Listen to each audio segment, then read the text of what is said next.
In those distant days, in those ancient nights, in the city of Uruk, Gilgamesh built walls, a great rampart, and the temple of the blessed Iana for the god of the firmament Anu, and the temple of Ishtar, goddess of love.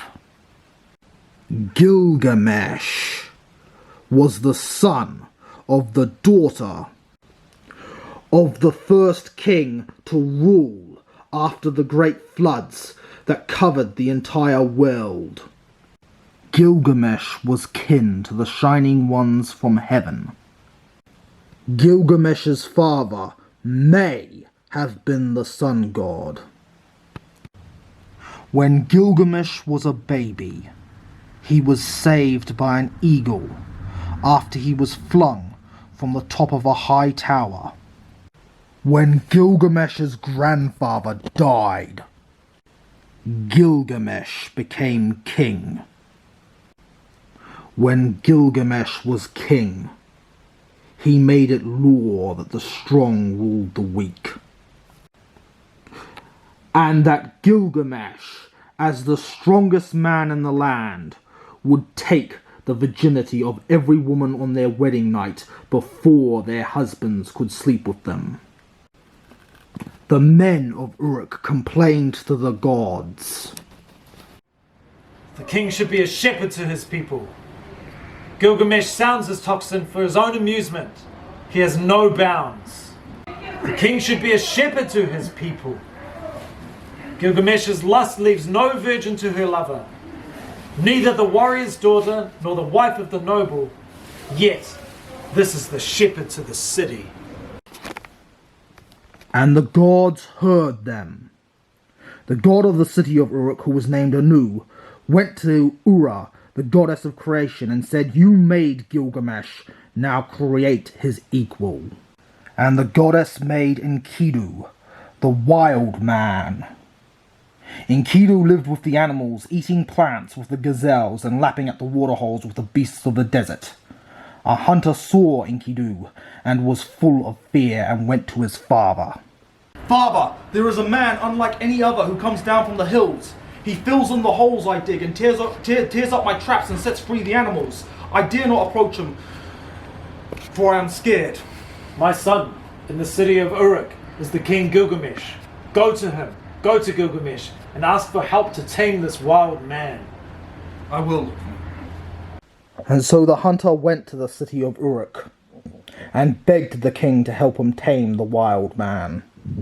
Gilgamesh told the hunter to take a harlot to Enkidu to sleep with him, and she would tame him. The hunter took a harlot named Yukat to the waterhole, and when Enkidu came with the beast to drink, Yukat undressed, and she taught Enkidu the art of lovemaking, and Enkidu followed Yukat and the hunter to the city. In the city, Gilgamesh was about to make a bride sleep with him before sleeping with her husband on her wedding night. "Come give me my right as the strongest man in the land. The only person who should sleep with her is her husband. I, Enkidu, will fight you." And so, Gilgamesh and Enkidu fought. They fought through the entire next day, and it wasn't until later the next night that Gilgamesh managed to just beat Enkidu. "I'm King Gilgamesh. No one has come as close to beating me as you have. Out of respect for you, I will do away with the old law. Only a woman's husband will be able to sleep with her on her wedding day." And so, Gilgamesh and Enkidu became best friends. And Enkidu helped Gilgamesh become a better king. Enkidu and King Gilgamesh lived in the city of Uruk for 1 whole year. Then, "Enkidu, I know you're bored of the city, so I have an adventure for us. We're going to go through the desert, go through the cedar forest, and kill the man-eating monster Humbaba." Getting harder to walk, my friend. This is no ordinary forest. How do we find Humbaba? We cut down the sacred tree he loves the most.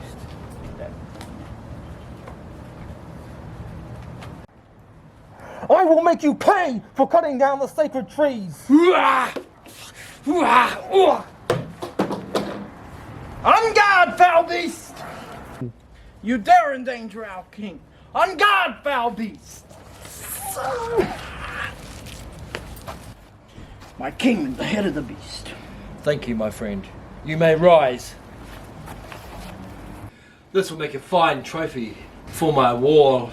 Agreed, my friend. You are the goddess of love, Ishtar. That's right, Enkidu. Gilgamesh, I want you to marry me. I am a goddess. Your flocks will increase, you'll become more powerful, and your enemies will flee and not dare fight you. All this may be true, but for how long? You have had many husbands and many lovers. Oh, lovely goddess, but you grow tired of them and cast them aside, and took their riches. I will not marry you. I have never been rejected. How dare you reject me? No one rejects me. Father, send the bull of heaven down to punish little King Gilgamesh.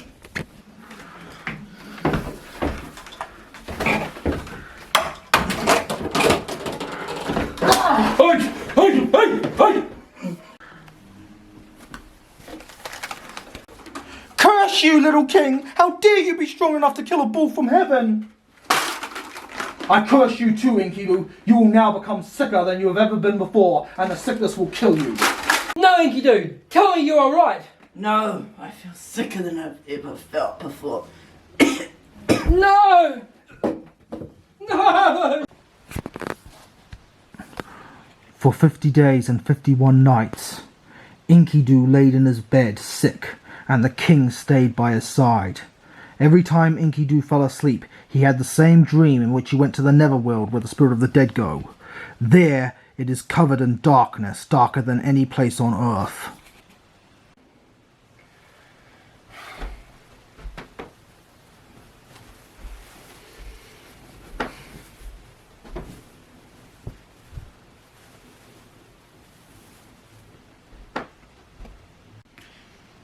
I had that dream again where I went to the netherworld where the spirits of the dead go. There it is darker than any place on earth, and the dead drink mud and eat rocks.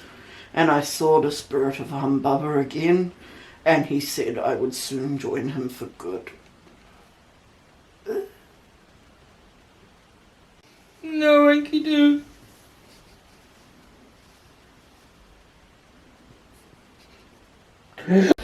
Enkidu's spirit went to the netherworld.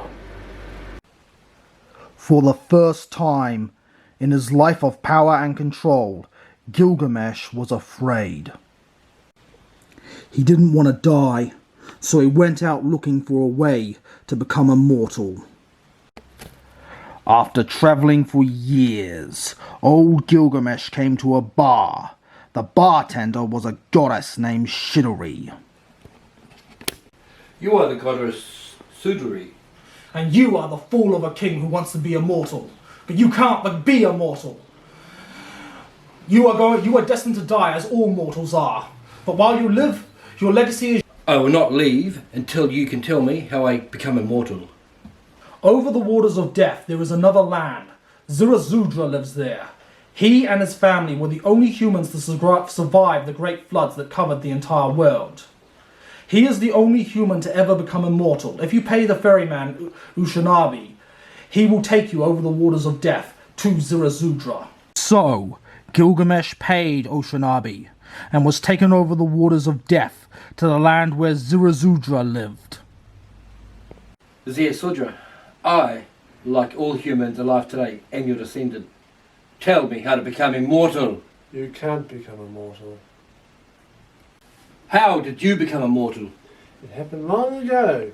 When the gods became annoyed over the humans, they decided to flood the whole world. However, the god Enki took pity on me and my family and told me what they were going to do. So I destroyed my home, built a giant boat, took some of all the animals alive in the world today on it with me and my family. Then when the floods came, all the other humans were destroyed. And when the flood went away, the boat landed on a mountain where it still stands to this day. As a reward for saving all the animals, the gods made me immortal. There must be a way I can become immortal. To become immortal, you must be strong enough to stay awake for 6 days and 7 nights. And so Gilgamesh tried to stay awake for 7 days and 7 nights, but he fell asleep on the first night. Wake up!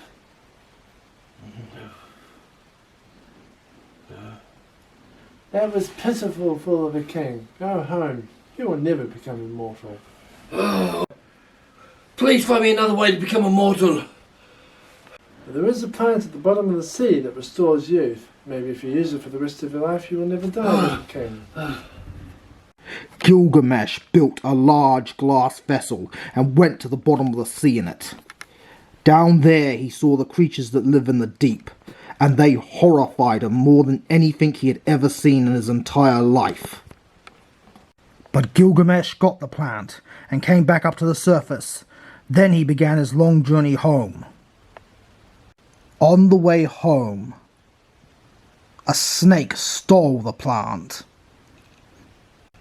When Gilgamesh finally made it back to the city of Uruk, he wrote the story down on a large stone, then placed it at the entrance of Uruk for all people to see.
Action.